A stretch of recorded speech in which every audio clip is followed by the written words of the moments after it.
Hola.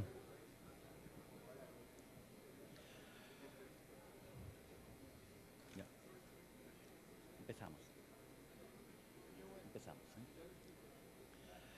Muy buenas noches,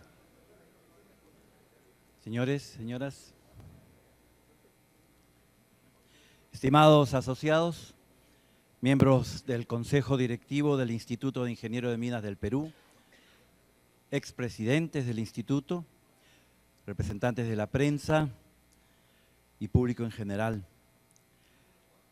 Les damos la más cordial bienvenida a la clausura de nuestro tradicional Jueves Minero, el cual tiene como objetivo compartir experiencias e intercambiar opiniones relacionadas al sector minero nacional e internacional. También brindamos un cordial saludo a nuestras seccionales de Ayacucho y Trujillo, donde de manera simultánea se vienen realizando las ceremonias de clausura con las conferencias tituladas Optimización de los diseños de perforación y voladura en frentes y optimización y control de voladuras con detonadores no eléctricos en minería subterránea, a cargo de los especialistas Edgar Anaya y Miguel Bringas, respectivamente. Esta noche nos acompañará el doctor Guido Bocchio, quien expondrá la conferencia titulada Cabeceras de Cuencas, un tema que ha causado controversia tras la trasladación de la Ley 3640 en agosto del presente año, la cual modifica la Ley de Recursos Hídricos y que ha puesto en riesgo la marcha de muchos proyectos mineros y el crecimiento económico de nuestro país. Luego de la presentación del doctor Bocchio, les brindaré una breve presentación para complementar dicho tema y contaremos con la participación de un panel de reconocidos expertos que tendré el honor de moderar. Este panel estará conformado por los especialistas, el doctor Juan F. García, gerente general de Hidroterra, el ingeniero Jorge Tobar, gerente general de Hidrogeo Consultores, el ingeniero Raúl Benavides, vicepresidente de Desarrollo de Negocios de Compañía de Minas Buenaventura, y el señor Abelardo de la Torre, jefe de la Autoridad Nacional del Agua, ANA. Ellos intervendrán en 2 rondas de 4 y 3 minutos cada uno. Antes de continuar con la conferencia, pedimos al público colocar sus teléfonos móviles en modo vibrador y a visualizar el siguiente video de seguridad.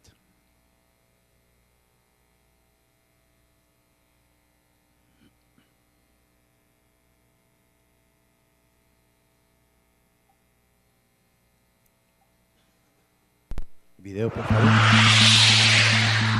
Por su seguridad y la de todos aquí presentes, por favor, tener en cuenta las siguientes medidas de seguridad implementadas. Nuestras instalaciones cuentan con un auditorio principal adecuadamente distribuidas en el primer piso y en mezanine. El primer piso cuenta con capacidad para 194 personas, las cuales se ubicarán en butacas que se encuentran identificadas y señalizadas con cintas refractarias. Ante la pérdida total de energía eléctrica, las luces de emergencia se activarán automáticamente para que puedan salir de forma ordenada por las 5 puertas de evacuación. Ubique la más cercana, ubicada a la derecha del salón, y salga caminando hacia la zona de seguridad. Las personas de la mesa de honor saldrán por la puerta número 1. Continuamente, las personas con discapacidad y sentadas en las butacas laterales saldrán por las puertas 2 y 3. Este primer nivel cuenta con 4 extintores visiblemente identificados. El mezanine cuenta con capacidad para 36 personas, las cuales podrán evacuar en caso de emergencia por las puertas posteriores, identificadas y señalizadas hacia la zona de seguridad ubicada en el parque frente a nuestras instalaciones. Este mezanine cuenta con 2 extintores, uno en cada lado del salón, para el uso inmediato por nuestras brigadas de emergencia. El personal del Instituto de Ingenieros de Minas del Perú está capacitado para actuar ante cualquier emergencia. Por tal motivo, siga las instrucciones de nuestros brigadistas. Cabe precisar que el diseño de este salón cumple las ordenanzas municipales, así como el nuevo reglamento de inspecciones técnicas de seguridad en edificaciones en defensa civil y las normas técnicas peruanas NTP vigentes. El Instituto de Ingenieros de Minas del Perú, comprometidos con su seguridad, agradece su atención.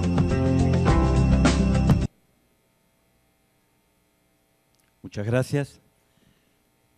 A continuación, compartiremos con ustedes la experiencia profesional del doctor Guido Bocchio.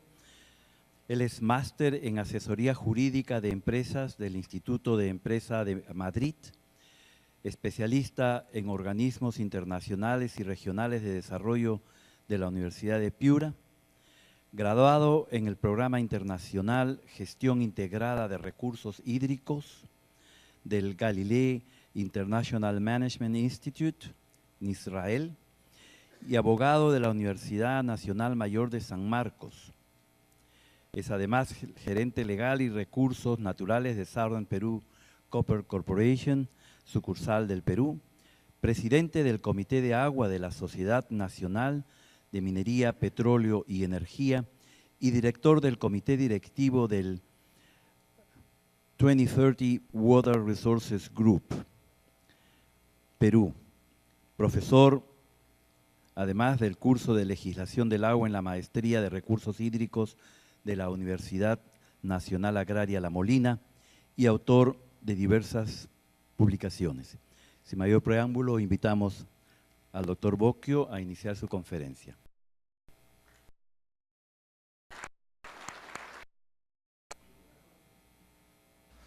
Un honor para mí volver a esta sala, destacados profesionales de la Ingeniería de Minas del Perú, y me complace sobremanera hacerlo para tratar un tema que estoy seguro es de todo su interés.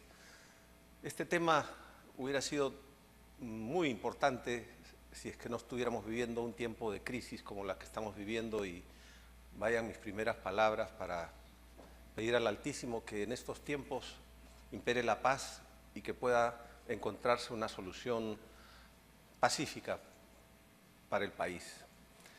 Dicho esto, quiero contarles un poco de esta presentación dentro de los 30 cortos minutos que tengo. Hemos querido en el Comité del Agua, que me honro en presidir, ya van varios años que estamos en el Comité del Agua, ser muy respetuosos de lo que nos toca a cada uno en estos tiempos. Y lo que nos toca a cada uno en este tiempo en materia de cabeceras de cuenca es esperar el trabajo que le toca a la ANA hacer. Y entonces lo que voy a hacer es explicarles cuál es el marco normativo nacional e internacional que podría servir de insumo para que la ANA, en este contexto, haga su mejor trabajo. Se pueda hacer un desarrollo sostenible del país, las inversiones puedan seguir ejecutándose, no solamente pensando en la minería, sino también en otras actividades productivas y humanas que, si no fueran bien hechas, cuencas podrían ser minería o más aún. Esta aproximación a la normativa la hemos querido plantear en 4 aspectos. En la primera parte, hablar un poquito de antecedentes, luego entrar de lleno al análisis normativo. Hemos encargado a un estudio destacado en Lima, un trabajo de legislación comparada en 13 países, con énfasis en el tema de cabeceras de cuenca, con énfasis en minería, pero también en otros sectores que queremos mostrarles, qué dice la legislación nacional sobre esta materia, y terminar planteándoles la hoja de ruta hasta que la ANA nos entregue su trabajo técnico. Por supuesto, al final espero poder alcanzarle algunas conclusiones. ¿Por qué no trato un tema técnico, no obstante ser presidente del Comité del Agua de la Sociedad de Minería? Por 2 motivos principales, habiendo muchos más, pero el tiempo es tirano y quiero referirme al caso de Guaycoloro, un caso reciente que en marzo afectó a muchísimas personas. Esta es una quebrada que está solamente a 300 metros sobre el nivel del mar. Cuando nos han venido hablando muchas personas desde hace años de cabeceras de cuenca, siempre nos hemos imaginado o nos han transmitido la idea de que tenemos que pensar en zonas altas de cuenca. La quebrada de Guaycoloro, en su época tranquila, tiene esta configuración casi bucólica, pero en marzo de este año mostró su peor cara. ¿Y eso por qué? No está en una cabecera de cuenca o en una cuenca alta, ni siquiera está en una cuenca media, está prácticamente en la zona baja de la cuenca del río Rímac. Y el otro ejemplo, o el otro motivo por el cual creo que hay que ser respetuosos del trabajo técnico, es este de 15.000. Esta es la zona del Perú donde más llueve. Sin embargo, no es la zona más alta del país, como podríamos pensar si seguimos escuchando a quienes nos dicen que las cabeceras de cuenca solamente son aquellas que están en las partes más altas del Perú. E incluso, como veremos, nuestra norma, nuestra ley de recursos hídricos, en ese sentido nos orienta. Pero 15.000 está a 600 metros sobre el nivel del mar. Así que estos dos ejemplos simplemente lo que buscan es decirles hay que ser respetuosos del trabajo técnico y hay ingenieros que también ahora están, que seguramente podrán decir y dar sus argumentos de cómo abordar el trabajo técnico. Así que yo me dedicaré a lo que yo conozco. Y dentro de los antecedentes normativos tengo que mencionarles que cuando hablamos de cabeceras de cuenca, que es el tema que a todos nos preocupa, estamos hablando de cuencas principalmente. Y cuando hablamos de cuencas, no estamos hablando de un cuenco o de una cuenca en general. Estamos pensando en una cuenca hidrográfica. Y la normativa especial que regula las cabeceras de cuenca es la normativa del agua. En el año 1902 tuvimos el primer código de aguas y no había ni una palabra sobre cabeceras de cuenca. Cuando se dio la Ley General de Aguas en el año 1969, tampoco se consideró ninguna palabra de cabeceras de cuenca. Entonces la pregunta es, ¿en el Perú, en esos años, no habían cabeceras de cuenca? ¿Qué pasó? ¿Aparecieron las cabeceras de cuenca? Para la reflexión. Normativamente las cabeceras de cuenca aparecieron en el año 2009, con la Ley de Recursos Hídricos. Esta ley tomó 10 años expedirse. 10 años me tocó representar a la sociedad de minería en las discusiones, fueron arduas discusiones que terminaron en unas comisiones en el Congreso, dentro de la Comisión Agraria, con un gran contenido político en la parte final, pero en el artículo 75, que será el que analizaremos, se introdujeron distintos conceptos, algunos, como veremos, equívocos. Y este es el antecedente normativo que tenemos. Y ese es el encargo y ese es el marco dentro del cual nuestro amigo Abelardo de la Torre y su destacado equipo de técnicos tendrá que ejecutar el trabajo, más la normativa que explicaremos.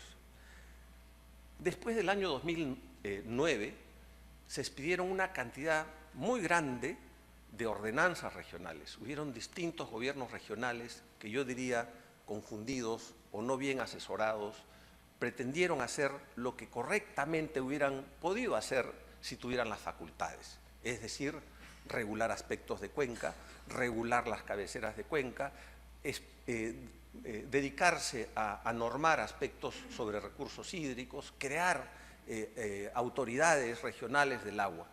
Todas estas ordenanzas resultan ilegales. Algunas han sido declaradas como tal y hay otras que han quedado sin cuestionamiento de parte de las autoridades del agua, que creo que debieron cuestionarlas. Pero, por llevar la fiesta en paz, me imagino, muchas de estas, o la mayoría de estas, no fueron cuestionadas. Pero hay una que sí fue cuestionada, y todos recuerdan la ordenanza del gobierno regional de Cajamarca que paralizó el proyecto Conga. ¿Qué buscaba esta ordenanza?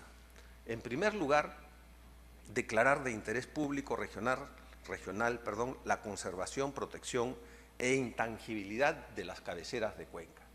Este ha sido uno de los, no el único ni el primero, pero uno de los primeros intentos serios, con un contenido político muy grande para defender desde esa posición política una defensa de cabeceras de cuenca. Pues bien, no solamente se pretendía eso normativamente, se pretendía paralizar un proyecto minero. Y estando en el Instituto de Ingenieros de Minas, no podía dejar de mencionar este caso emblemático. Y entonces, esta es una de esas ordenanzas que tuvo o que pretendió regular las cabeceras de cuenca. Pero ¿qué pasó? La historia es larga y la acorto mencionando antes qué significa intangibilidad, porque ese es un tema también que periodísticamente se ha difundido mucho. Y vamos a lo elemental. A mí me gustan las cosas por lo sencillo, por lo básico. Intangibilidad, según el diccionario de la Real Academia Española, es lo que no debe o no puede tocarse. Entonces, lo que se pretendía es que las cuencas o las cabeceras de cuenca de Cajamarca no se toquen, pero no se toquen en materia minera. Ahí está la precisión del gobierno regional de Cajamarca. Sin embargo, este esfuerzo legal fue infructuoso, porque ante una demanda del fiscal de la Nación en el año 2012, el Tribunal Constitucional terminó conociendo este caso y declaró improcedente esta medida. Y yo quiero resaltar dos considerandos que este tribunal estableció. En primer lugar, dijo que la ANA es el organismo encargado de determinar la intangibilidad de una zona de cabecera de cuenca y no el gobierno regional. Yo no estoy aquí para hacer escarnio de lo que piensan los magistrados del Tribunal Constitucional, sino para mostrar lo que es la normativa y la jurisprudencia. Esta es una jurisprudencia importante en materia de cabeceras de cuenca. Pero dijo más, el gobierno regional, en este caso de Cajamarca, no es competente para declarar la intangibilidad de las cabeceras de cuenca en su región. Tengan en cuenta esto. No, ya olvídense del caso Conga, pero ténganlo en cuenta en términos normativos, porque va a ser relevante a los efectos de lo que vamos a ver seguidamente. Entonces, vamos ahora a dar una mirada internacional. ¿Qué encontramos en esta búsqueda de legislación comparada en 13 países? Tres cosas importantes. El volumen del trabajo de legislación comparada tiene casi 30 páginas, pero lo vamos a resumir en tres ideas principales. No existe una definición legal de cabeceras de cuenca a nivel internacional. Hablamos de cabeceras de cuenca o se habla de cabeceras de cuenca, pero nadie ha tenido la capacidad de poner una definición de cabeceras de cuenca en una norma internacional. Y verán que no son cualquiera. Todos estos países han tocado el tema de cabeceras directamente, mencionando cabeceras de cuenca o asociándolos a espacios relacionados con las cabeceras de cuenca. Primera gran conclusión. Segunda gran conclusión. Recuerden esa declaración del gobierno regional de Cajamarca, que declaró intangible a través de una ordenanza una cabecera de cuenca. Segunda conclusión de este trabajo de legislación comparada, no hay una sola legislación, y una ordenanza tiene el rango de ley, que declare a priori una zona de cabecera de cuenca intangible. Entonces, empezamos a pensar, ¿y cómo estaremos en el Perú? Luego lo vamos a ver cómo estamos en el Perú. Y la tercera gran conclusión internacional de este derecho comparado. Si bien es cierto que se habla de cabeceras de cuenca, yo les he dicho, y esto quiero remarcarlo, hay otras formas de calificar técnicamente y con mucha amplitud esos espacios que acá en el Perú se ha querido llamar cabeceras de cuenca. Este es otro de los motivos por los cuales a mí me parece, a mi comité le parece que hay que ir con cuidado cuando hablamos de cabeceras de cuenca, porque no estoy seguro si estamos seguros qué cosa es una cabecera de cuenca. Y entonces, en algunos países se habla de las nacientes de los ríos, en otros casos se habla del headwater y en otros el source watershed. Esto lo que significa o lo que quiero, ¿por qué traigo estos trabajos de legislación comparada? Porque creemos, como ha ocurrido en el Perú, no obstante que se dio este artículo 75 modificado con una ley que veremos, Creo que el Ejecutivo, liderado por la ANA, ha hecho bien en no definir de antemano lo que es una cabecera de cuenca, ha hecho bien en tomarse un plazo, y esto no es el Ejecutivo, esto es el Legislativo, de 1 año para hacer el trabajo técnico hasta definir qué cosa es una cabecera de cuenca, cuáles son los criterios para definir, delimitar, zonificar una cabecera o identificar una zona vulnerable de una cabecera de cuenca, qué medidas adoptarse. ¿Qué dice la legislación nacional? Antes de entrar a la materia de la Ley de Recursos Hídricos, yo quiero decirles de que antes de que entre en vigencia en el año 2009 la Ley de Recursos Hídricos, en la ANA decidieron seguir una tendencia mundial de adoptar una metodología